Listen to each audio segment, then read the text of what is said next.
नमस्कार, शंखनाद न्यूज चॅनलच्या बातमीपत्रात आपल्या सगळ्यांचं स्वागत आहे। सुरुवातीला पाहणार आहोत मुख्य बातम्या। सावंगी मेघे येथील MBBS द्वितीय वर्षाच्या विद्यार्थिनीने मेडिकल कॉलेजच्या आवारातील बिल्डिंगच्या टेरेसवरून उडी घेऊन आत्महत्या केली। या घटनेमुळे मेडिकलच्या क्षेत्रात खळबळ निर्माण झाली आहे। पूजा रजानी असं मृत मुलीचं नाव असून मेडिकल कॉलेजच्या प्रशासनाने विद्यार्थिनीने मानसिक तणावातून आत्महत्या केल्याचं म्हटलं आहे। वैद्यकीय महाविद्यालयात शिकणारी पूजा नावाची विद्यार्थिनी होती। ती द्वितीय वर्षाला होती आणि ती गेल्या काही दिवसापासून आमच्या माहितीनुसार डिप्रेशन सारख्या मानसिक आजाराने ग्रस्त होती आणि तिच्या संदर्भातच ती त्या ग्रस्त याच्यामध्येच कदाचित तिने गच्चीवरनं आत्महत्या केली, पण कोणी पडताना पाहिलं नाही। आवाज झाला म्हणून तिथल्या लोकांनी जेव्हा वळून पाहिलं तेव्हा ती मुलगी खालती पडलेली दिसली।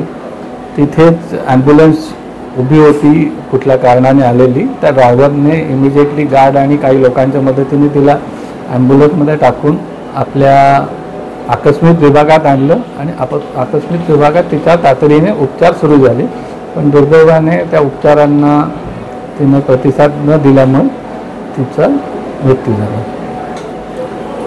नाही, त्या संदर्भात मी पूर्ण माहिती घेतो, कारण की त्या कॉलेज प्रशासनामध्ये मी प्रत्यक्ष सहभागी नसल्यामुळे मला त्याची पूर्ण माहिती घ्यावी लागेल, पण आम्ही आमच्या अधिष्ठात्यांकडून त्याची माहिती घेऊ।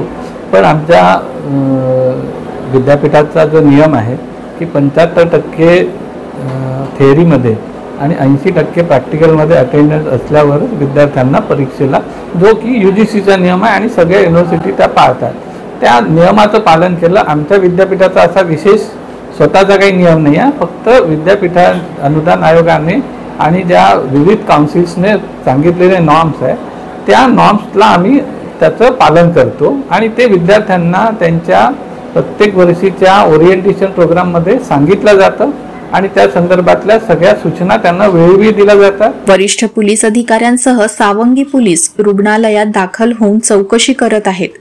मेडिकल कॉलेजच्या बिल्डिंगवरून उडी घेऊन आत्महत्या केल्याची प्राथमिक माहिती मिळाली आहे। शंखनाद न्यूजसाठी ब्युरो रिपोर्ट। क्या हुआ बहू? माँ, पाइल्स की बहुत तकलीफ हो रही है। तो तुम गुदरोग सर्जन के पास क्यों नहीं गई? देखो, जैसे हार्ट के लिए हार्ट स्पेशलिस्ट, ब्रेन के लिए ब्रेन स्पेशलिस्ट, तो पाइल्स के लिए पाइल्स स्पेशलिस्ट क्यों नहीं? स्त्री हो या पुरुष, टॉयलेट में तकलीफ केवल पाइल्स ही नहीं और भी कई प्रकार के गुदरोग तथा कैंसर भी हो सकता है, इसीलिए इसकी प्रत्यक्ष जांच जरूरी है। ठीक है माँ, पर जांच के लिए हम जाएंगे कहाँ? वही काले आयुर्वेदिक पाइल्स हॉस्पिटल में। लेकिन माँ, प्रेगनेंसी में पाइल्स की दवाइयाँ? प्रेगनेंसी में आयुर्वेदिक दवाइयाँ सुरक्षित होती है। जनहित में जारी। काले आयुर्वेदिक पाइल्स हॉस्पिटल, औषधि चिकित्सा तथा सर्जरी ट्रीटमेंट उपलब्ध। हमारा पता उमरेड रोड, दिघौरी बस स्टॉप के पास, नागपुर। अधिक जानकारी के लिए वेबसाइट पर जाएं kalepileshospital.com।